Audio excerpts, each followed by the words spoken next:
quickly. So anybody coming into the recording, the STAR method is situation, task, action, and result. The situation, you want to set the scene, leave it there for a second.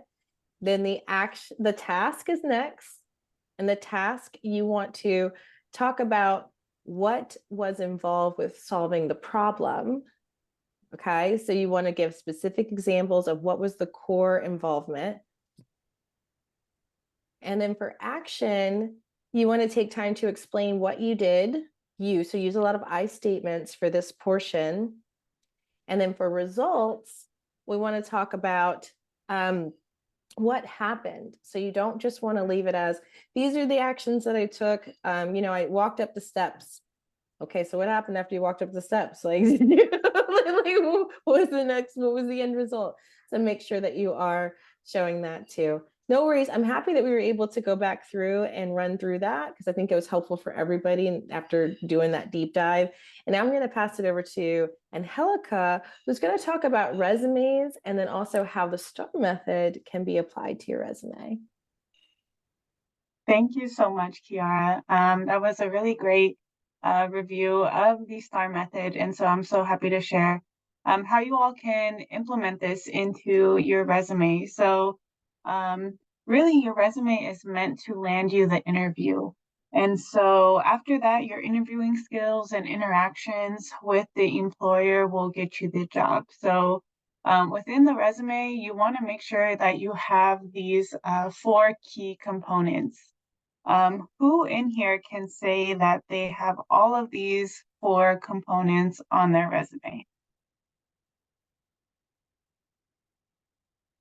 Show of hand, or even in a comment or raising hand. Anyone? I know I do. Oh, yes, all 4. Awesome, Andrea. So within these 2 specific components, leadership, volunteer experience, and professional experience, is really where the STAR method can come in handy and really make your resume shine. Being members of SHIP, this is a really great opportunity to really showcase your leadership skills. If you are a chapter leader, really highlighting the positions that you've held, the actions that you've taken to have a really engaged chapter and your accomplishments. And even outside of SHIP, if you're involved in any other student orgs, clubs, I know I was a member of quite a bit while I was in undergrad. And so employers want to see how you're able to drive results from the various things that you are involved in. And same with your professional experience. So describing your job function, highlighting your duties, your skills, and responsibilities, as well as using action and result sentences to describe your impact. And then, of course, you also want to make it quantifiable. So I'm also going to walk through some steps here, talking through how to make that resume impactful. But in order to do that, in order to kind of give a summary of all the results that you've accomplished, you need to keep important notes while you're going through any of the positions that you hold, as it will help you remember the things that you did instead of having to try and recall at the end everything that you did, and want to make sure that you aren't missing anything. So make sure that you are documenting your work and updating it at least 1 to 2 weeks.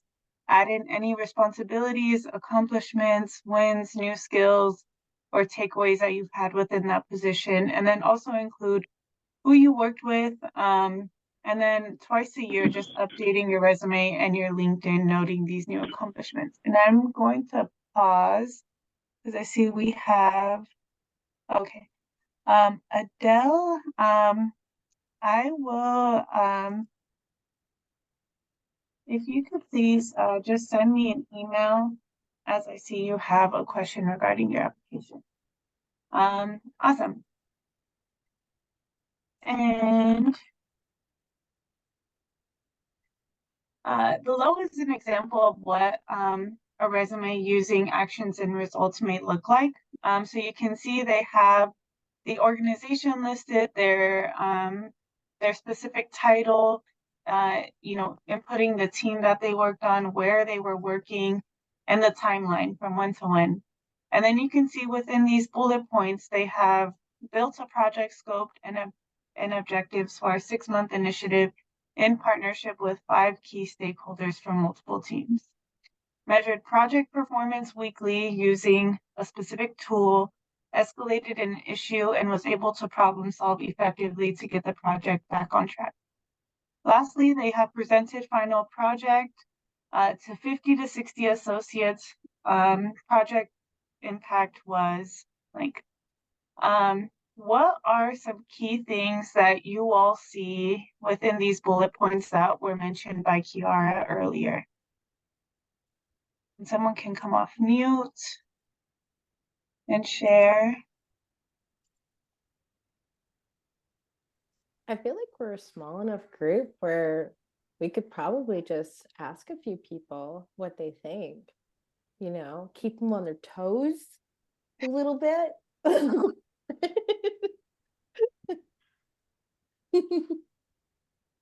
Let's see, I'll give another second for anyone who wants to volunteer as tribute, and then we can choose someone. I mean, Miguel has such a friendly picture. Hi guys. I knew this was going to happen. I think this bullet point really outlines the STAR method really well. We get like a clear picture of what this person's role is, what the situation that they were in, what tasks they were really performing, what actions they took, right? And I think it really encompasses the STAR method really well. Awesome. Thank you so much, Miguel, for for coming off mute and kind of sharing a little bit about what you see within these bullet points. I know the action verbs that they utilize and the specific results, I think, is really critical as well. So I'm going to leave this up for a second so you all can take a screenshot. But these are active verbs that you can utilize within your bullet points that can really make those bullet points dynamic, making sure that you're not saying the same active verb over and over again, and just really speak to the things that you're doing. I know when I first saw this slide, I was like, oh yeah, like I did do that. And this is a really great verb that can describe my work. Yes, Andrea, and making it quantifiable. And so we'll also be covering that here in the next slide. Alrighty. So there are 3 ways that you can make your resume quantifiable by using a range indicating a frequency and showing a scale. So numbers really help to show recruiters the impact that you've made during your tenure.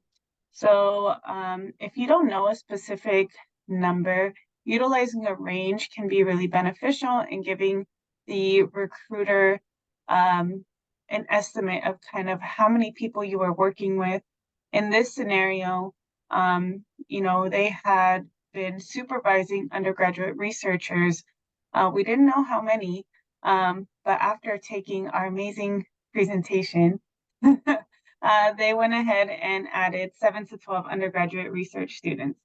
So that 7 to 12 frames up for a recruiter just how many people you were supervising or the amount of projects that you had. So a range can be really beneficial here. And then frequency, so including how frequently you do a particular task can showcase that you're consistent to the recruiter, that you take on consistent amount of work every week. So you can see here they had completed first editing pass on articles, and then after they went ahead and edited it and added reviewed and evaluated 40 to 50 topical articles per week.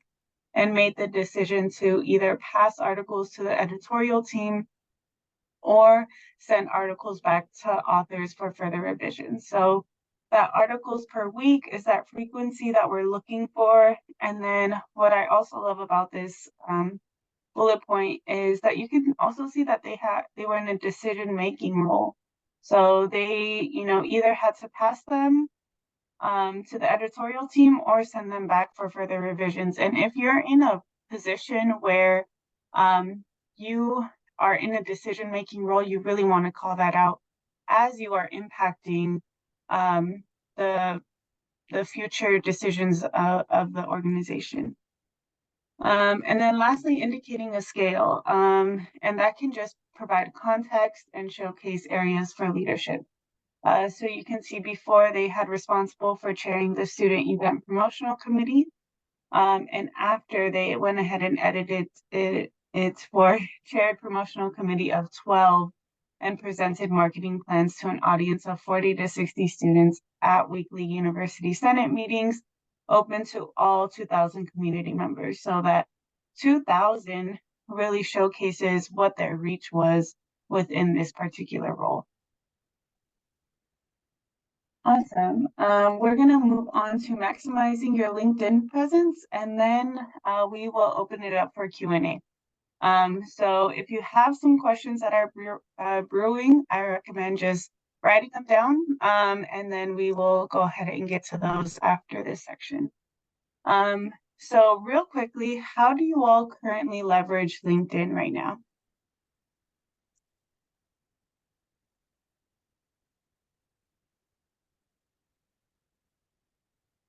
Kiara, I know you have a really great LinkedIn. How do you leverage LinkedIn?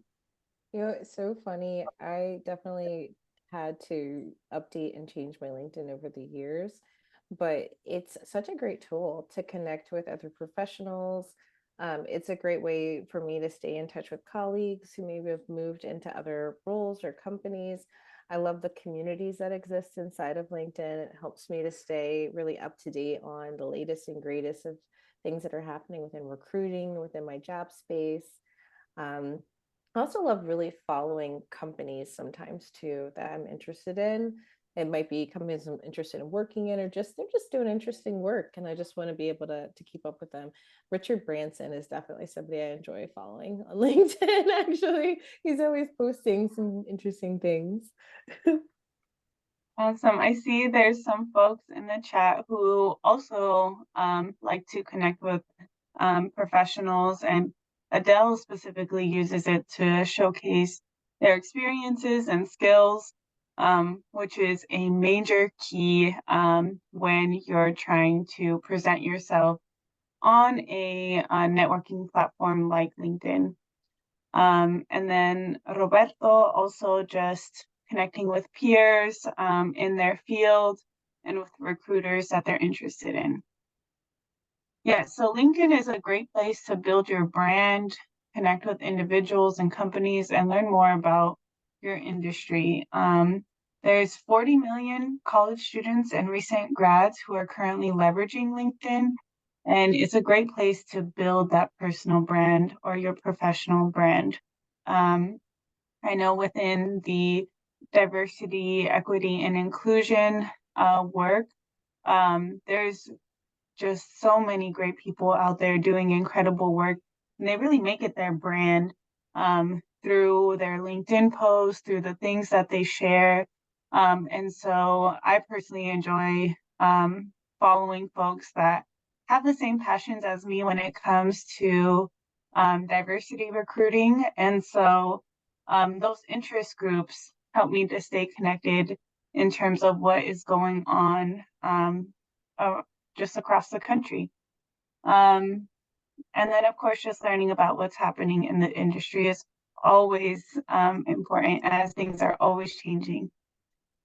So in order to really build that brand, you want to make sure that your profile highlights your experiences.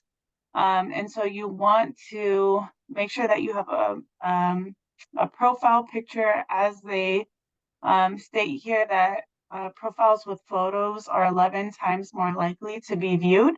I know me personally as a recruiter, when I go to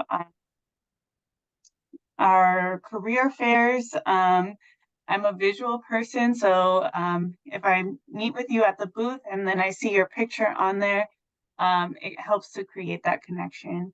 So LinkedIn is another place outside of your resume to share those experiences. Make sure that you're checking for grammar, spelling, verbiage mistakes, and making sure that you're bridging your content and sharing experiences. So within this description box, just really outlining who you are. And then same thing with your resume, you want to utilize those action verbs to showcase actions and experiences that differentiate you. Utilizing the STAR method within your descriptions for each role will also just differentiate you from others who maybe had the same position as you, but you're able to make an impact in a different way. And so making sure that everything that you have on here is listed in order with most recent experiences first. And so this is just an example of a LinkedIn profile. Oh, Oh, I Kiara. was just gonna say, like, I love what you said, and when just one big tip about when you are using the STAR method and talking about resumes or LinkedIn, it's important that you really focus on actions and results, because the situations and the tasks most people are already doing. Like if I was looking for somebody who was an administrative professional, they most likely have worked with Microsoft Word before, but their actions and the results that they took with that tool would make them stand out. And so that's why those two areas are really great for bullet points for your LinkedIn and for your resume. Yes. And then I see Miguel had a question regarding key sections. So experience sections are always good to kind of just see what field you're kind of have experience in, but also the About Me section is also very critical, especially if you're someone who has maybe had experiences that don't really align with where you want to go. That About Me section can really give insight to the recruiter of kind of where you want to go and kind of how you're making strides to getting there. It's kind of, I know some resumes have an objective similar to that, but maybe a little bit more expansive than a typical objective that's like 1 to 2 sentences. Anything else that you'd add? I also enjoy reading the skills section. I know one thing that can also just make your profile stand out is endorsements. I know one employee like gave me an endorsement, and I just really value that in terms of being able to share with maybe some other folks that did impactful work. Just highlighting their work within LinkedIn can really just showcase camaraderie across your organization in terms of the different teams that you work on. And even with your classmates right now, utilizing professors, mentors to write those endorsements can be really beneficial too.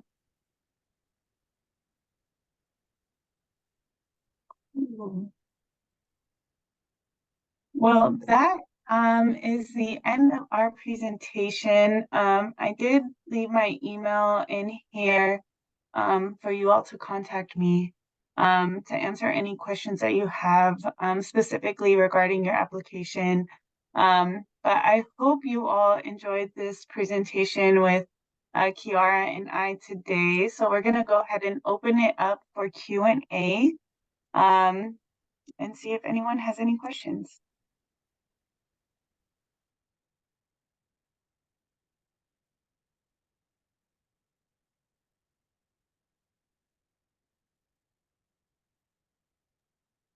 And feel free to, I know some folks are at school and it may be quite loud. So feel free to drop your questions in the chat or also come off mute. I was just thinking about the fact that I thought that I was in a quiet space, but I'm at a home right now with 3 children, and they are debating over if our elf on the shelf moves by itself.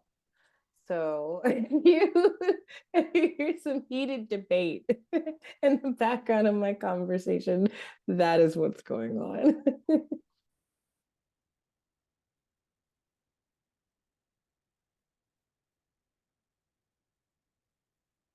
Oh, and if you did have a question, Miguel, about your resume, I know when we do our next presentation that's happening in January, that we are going to take some time to do some reviews as well, which will be really great.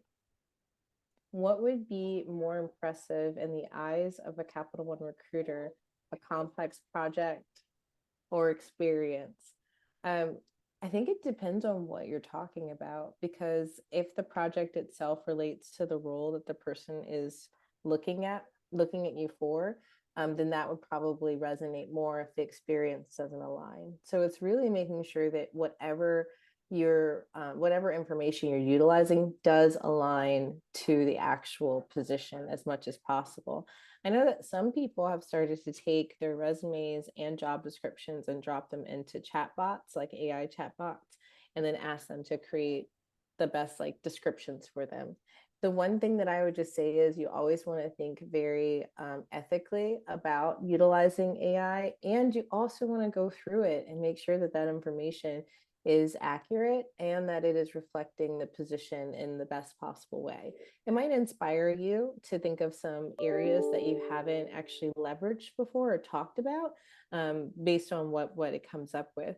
But again, like, it's a great tool to use to simplify things. Like if you're trying to come up with a summary to send with your resume, that's great, but make sure you are getting those eyes on it. I have seen some things that are very clearly not written by a human.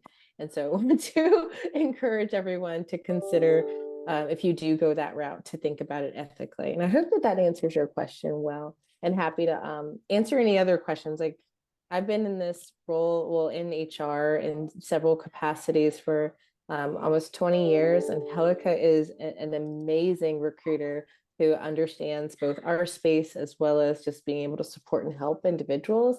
And you guys have kind of us to yourselves. And normally, if we're at career fairs, there's long lines of people. And so I'm happy that we were able to really customize this for you. Miguel, what's your question?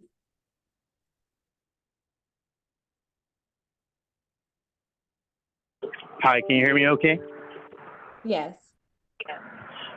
Yeah, I just wanted to elaborate a little bit like about LinkedIn profiles and about me. I think you guys touched a little bit on, we're pivoting from a different role or something that doesn't necessarily align to where we want to go, kind of highlight that. And I think that really resonates with me.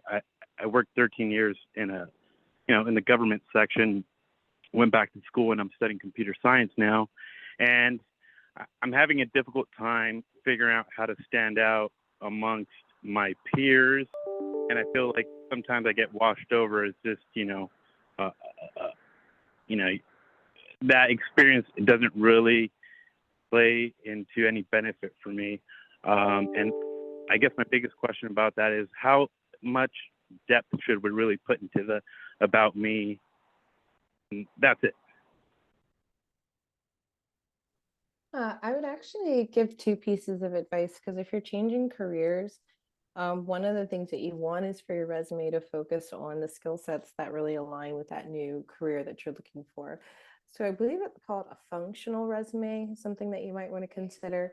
And that's where you make the majority of your resume really highlight the schoolwork that you're doing. So you would have like projects that you've worked on while you were in school.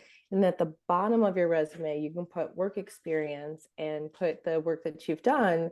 And obviously, like, utilize bullet points to talk about the great work that you did, but you want to minimize that, since that's not going to be as impressive to the recruiter. And by doing that visually, they're going to see that you're a person who is early in this new career and would be more likely to move forward with you based on the skill sets and experiences that you have.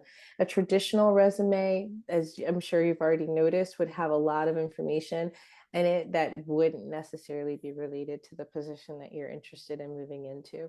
So I think that that might help in terms of being able to thinking about repositioning the information. And even on LinkedIn, really focusing on those projects, sharing your GitHub, If you have one and any examples of projects or works that you've done, and like Angelica said, like being able to get people who are in school, like your professors, to give you a kudos on LinkedIn could also really help as well.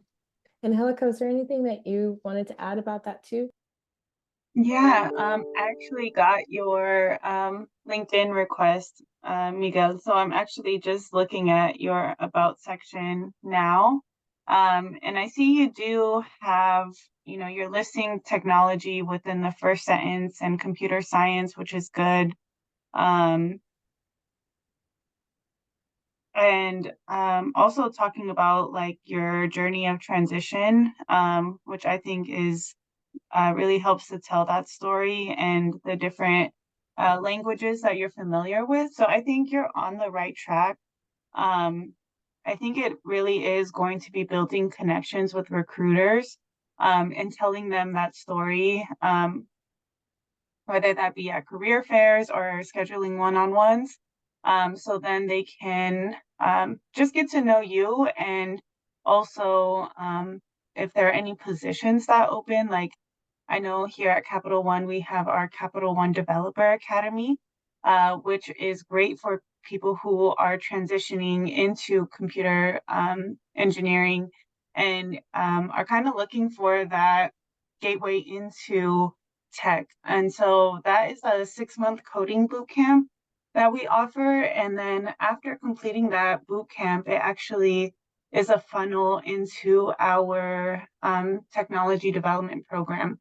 So finding, I guess, just also when you're applying to positions, looking for like those development programs, like rotational programs, can be really beneficial in just giving you the resources and tools to build up your skill set even more, and also get your foot into the company, or kind of just be that entryway into the organization where you can further build and move up in the organization in computer engineering or software engineering.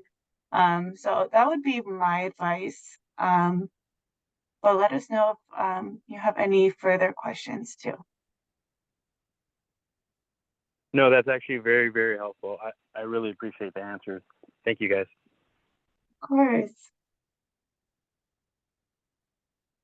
Any other questions that we can try and help answer? And Anna also went ahead and shared her screen. So we would love your feedback on our presentation today, because we have some other sessions that will be coming up too. So we really want to cater them to kind of what you all are looking for.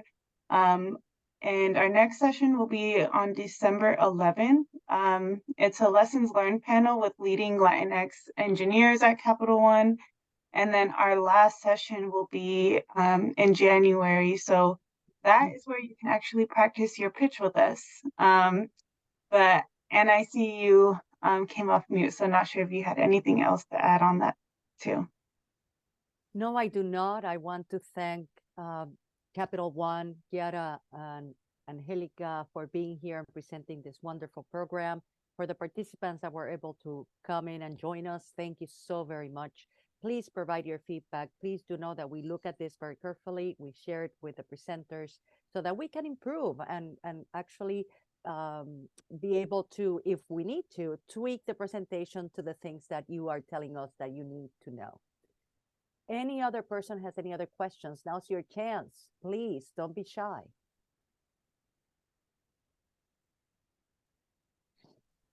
I so love being able to share this information with you guys today. And there's so many places where you can use the STAR method. You can use it in your pitch. You can use it, obviously, as we talked about, in your resume and LinkedIn. You can use it as you're saving those stories too. Like as you're saving the stories, save them in the STAR method. And I think that that would really be helpful for you to start to also pull out what are these different things that make me stand out, and what questions would this answer?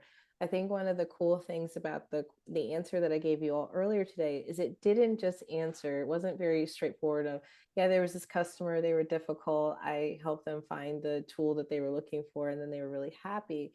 It talked about what skill set that person had. It talked about the leadership opportunities that they had. It talked about how they were a problem solver.